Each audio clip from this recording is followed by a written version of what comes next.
Yo, what's up, guys? Teacher Paul here, and today we're learning Norwegian. This is a coffee request from Hansi, and thank you so much, Hansi, for supporting the channel, requesting a video. And Hansi says, "Hi, Paul. Here is a Norwegian language video for you. This one is about the importance of pitch and might explain why Norwegian is sometimes described as sing-songy. Sing-songy?" As a Norwegian, I don't think much about it, but still find it interesting to see it explained like this. Det bare lycket. Bob, Bob, Bob. I know a little bit of Norwegian based on the Jule calendar. Anyways, this is Norwegian pitch accent introduction, and it's from a channel called Patrick. Interesting. He has a Japanese on his name as well. Let's check this out and let's learn a little bit of Norwegian. Bloodborne. Nice. Hi Alzaman. In today's lesson, we're going to talk about Norwegian pitch accent.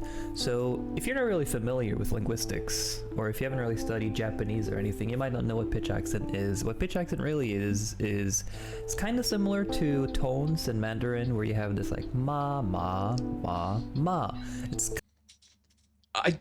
I just talked about this the other day, about the ma, ma, ma, ma, which is very interesting. Okay, let's keep going. But I talked about this the other day, right? Which you changing the pitch, you change the word.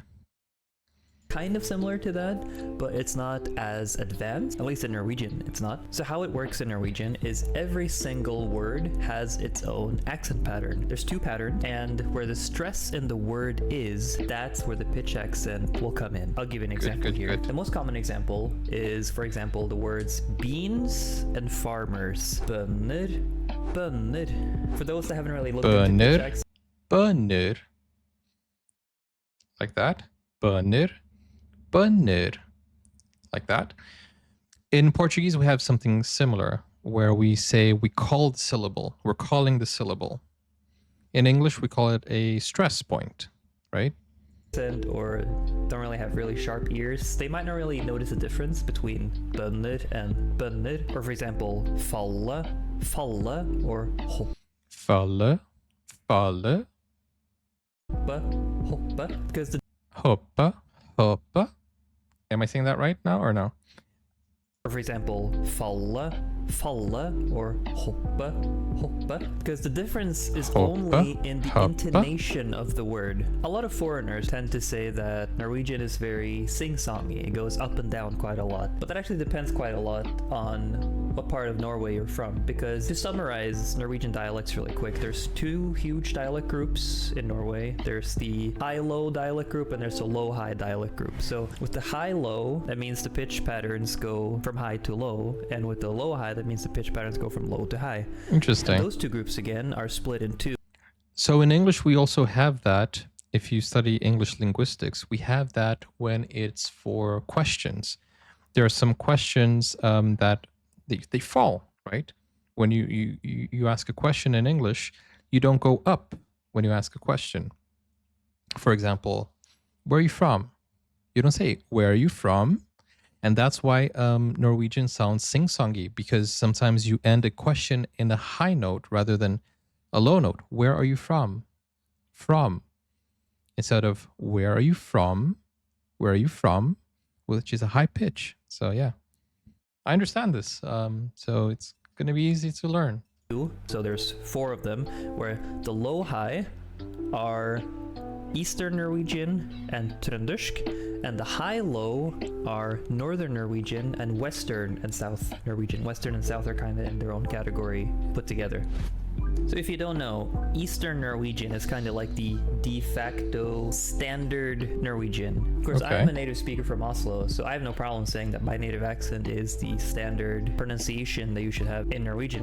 Yeah, but how is your English that good? How do you sound American? It's mad. It's just crazy when you're learning it. But if you go on like Duolingo or like the University of Oslo or any sort of language learning website or app, that teaches Norwegian, most of the time, I would say probably 95% of the time, maybe even more than that, you're gonna get I know, right? a native speaker that has an Eastern dialect because it's the de facto standard spoken Norwegian. So, Eastern Norwegian and Trøndersk, they share the same pitch patterns, they have the same pitch accent. Northern Norwegian and Western Norwegian, they have the same patterns, but the patterns they have are shifted systematically in the same way. And there are some very few places in Northern Norway and Western Norway where they don't have pitch accent at all. But in today's video, we're going to focus more on the low-high pitch patterns because that's what you're going to be hearing when you're learning the language most of the time. So there's two pitch accent patterns. They're called pattern 1 and pattern 2. Pitch pattern 1 starts low and just goes high, while pattern 2 starts a bit higher, dips low, and then goes high. By memorizing these patterns and becoming aware of them, you too can be able to distinguish a lot of words that initially do sound the same. Take for example these two words, to play and the game. They both come from the same etymological root. Å spille, to play, and spille, the game. The only difference here, again, is that et spill, spille, is pitch pattern 1, spille, while to play, spille, has a tiny dip before it goes high. So if you ask someone, vil du være med å spille? It means, do you want to come and play? But if you say, vil du være med å spille? It sounds off to native speakers. It doesn't sound correct. We'll understand what you say, but it's not native. And also, so it's spille, spille, spille, spille, spille, spille. Am I saying that right? At least I'm trying to do the wave here. Spille, spille. So I don't know the rest of the sentence he said, but he said spille, spille. Am I saying that right? The example from before, bønner, bønner, bønner, pattern 1, bønner, farmers, while pattern 2, bønner, is beans. Bønner, bønner, bønner, bønner. Okay, I get it. There's also, for example, lion and the leaf. Lion is løve, pattern 2. While the leaf is løve, pattern 1. Løve, løve, løve, løve. Is that correct? Okay. In my mind, it sounds easy, but I don't know if I'm saying it correctly. Løve, løve. It sounds very different in my mind already. That's very, okay. Løve, løve. This not only occurs in nouns, it sometimes also occurs in verbs as well. For example, å ta på and the L is off. Ta på. Å ta på means to touch something. Å ta på. Å ta på means to. Å ta på. Å ta på. Å ta på. Å ta på. I don't know. Put on something.